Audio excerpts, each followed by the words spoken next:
Can you believe what you have been seeing on CNN today, ladies and gentlemen? Can you believe it?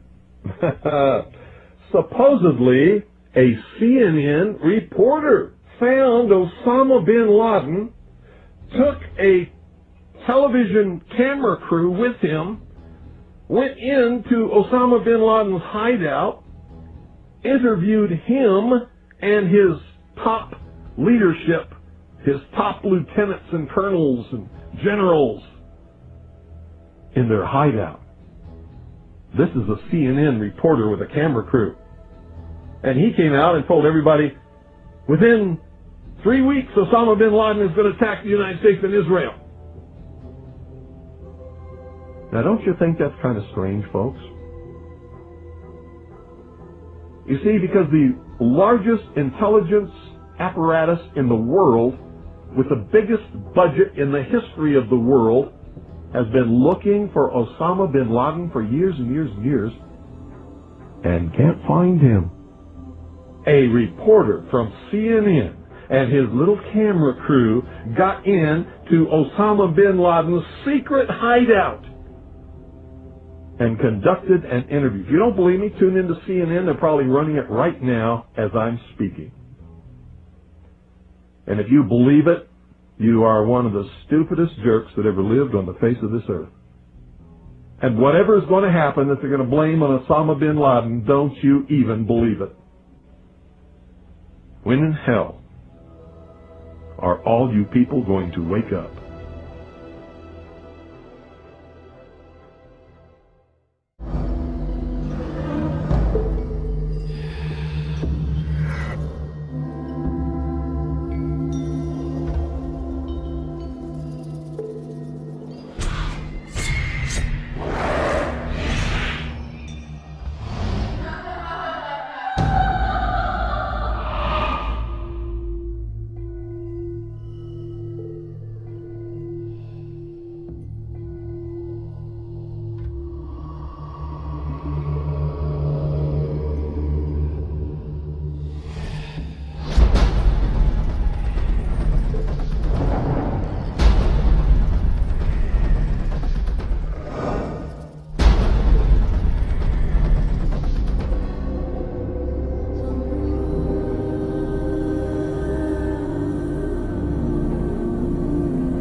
It was a military plane. And the plane wasn't no airline or anything. It was a twin-engine, big gray plane.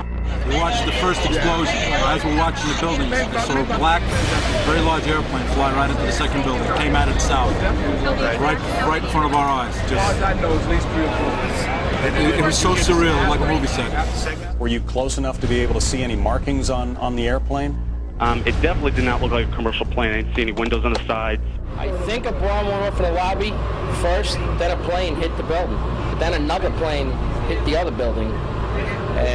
But when I was coming through the doors on the other side of the Trade Center, something, either they blew the lobby up or something, because it blew the glass out of the doors and knocked us all down. You're in the building trying to help people, and it's exploding on your side of the building, so I don't think we get any worse than this. It wasn't from the jet fuel. No way.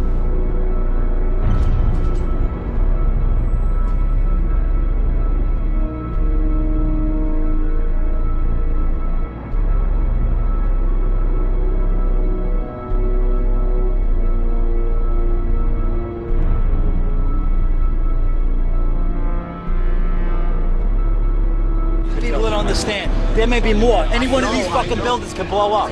This ain't done yet.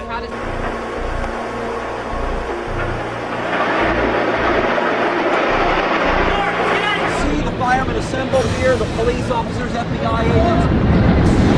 Towers! A huge explosion now. We're on all of us.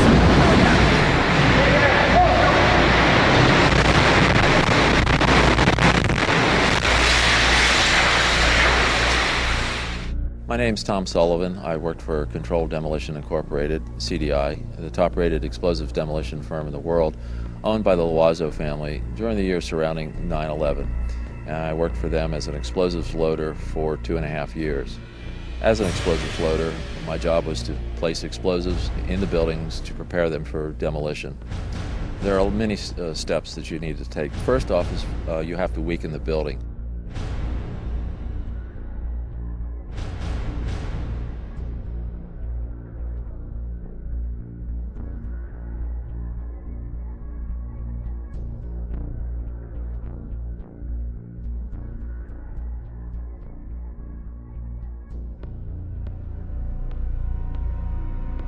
To weaken the building, that means the staircase, all the staircases have to be cut at intervals. The firewalls have to be removed. The elevator shafts have to be cut. I looked down to my right, and the elevators exploded, something out of like a Bruce Willis Die Hard movie. People just come running out of the elevators on fire, fireballed. I mean, it was like, what is going on here? There's something's up here. I mean, the plane's up there, now there's fire down here.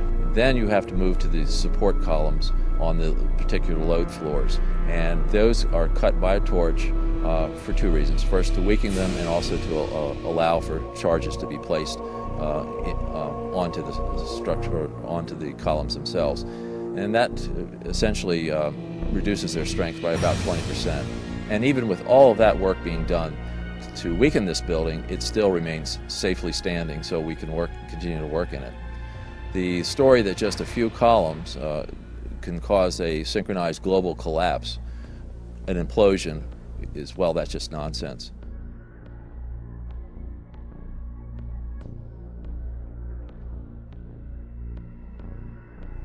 I don't see how this could actually happen in real life.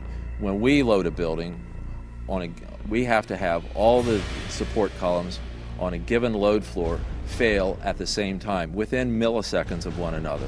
And therefore, the entire building comes down in a synchronized implosion.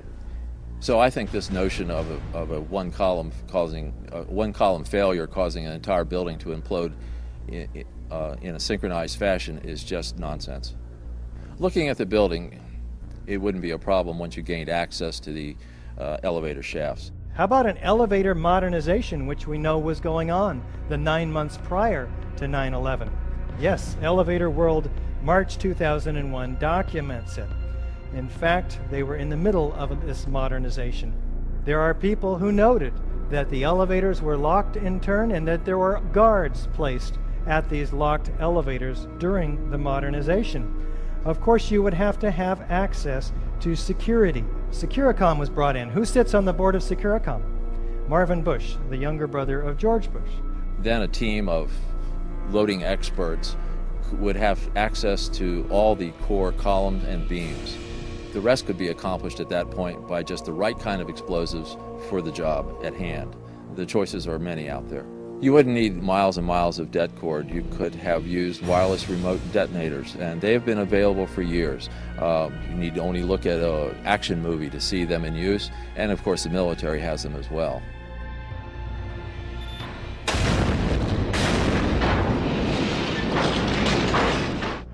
You want to call your mother or something?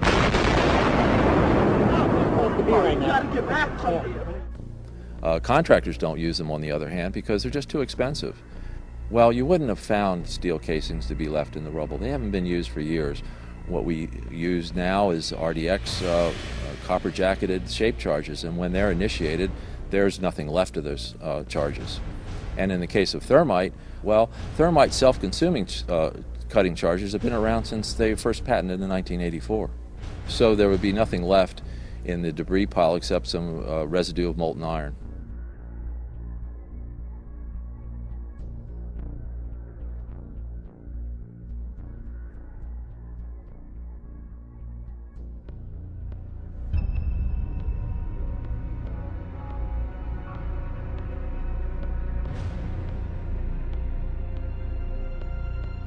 get down below and you'd see molten steel running down the channel rails, like you're in a foundry. These incredibly hot areas were found at the bottoms of the elevator shafts, down 7 basement levels. The molten steel was found 3, 4, and 5 weeks later when the rubble was being removed. He said that molten steel was also found at World Trade Center 7. The highest temperature was in the east corner of the South Tower, where a temperature of 1,377 degrees Fahrenheit was recorded. The molten steel in the basement was more than double that temperature.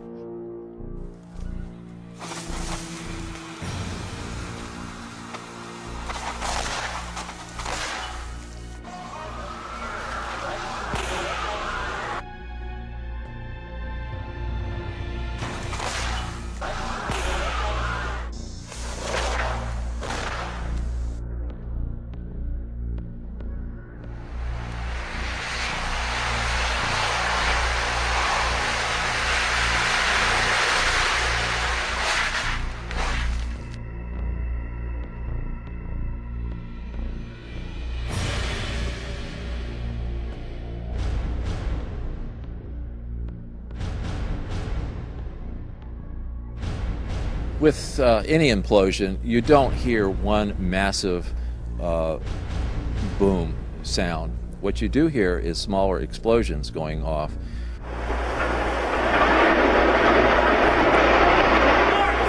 Mr. Sunder of NIST has said that you would, if this had been a controlled demolition, you would have heard a large, massive bomb going off. The World Trade Center. You can see the firemen assembled here, the police officers, FBI agents, and you can see the two towers. A huge explosion now. What in reality happens with a controlled demolition is you hear a successive, progressive, smaller waves of smaller explosions going off.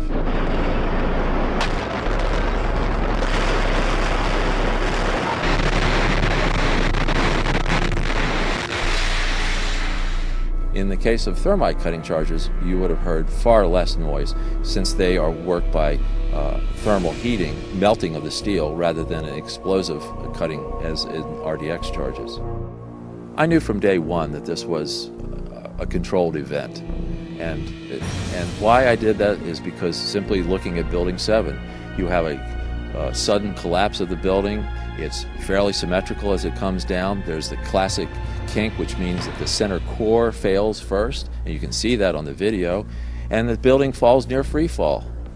So I really honestly didn't believe this from day one, because this is the way buildings classically come down with a controlled demolition.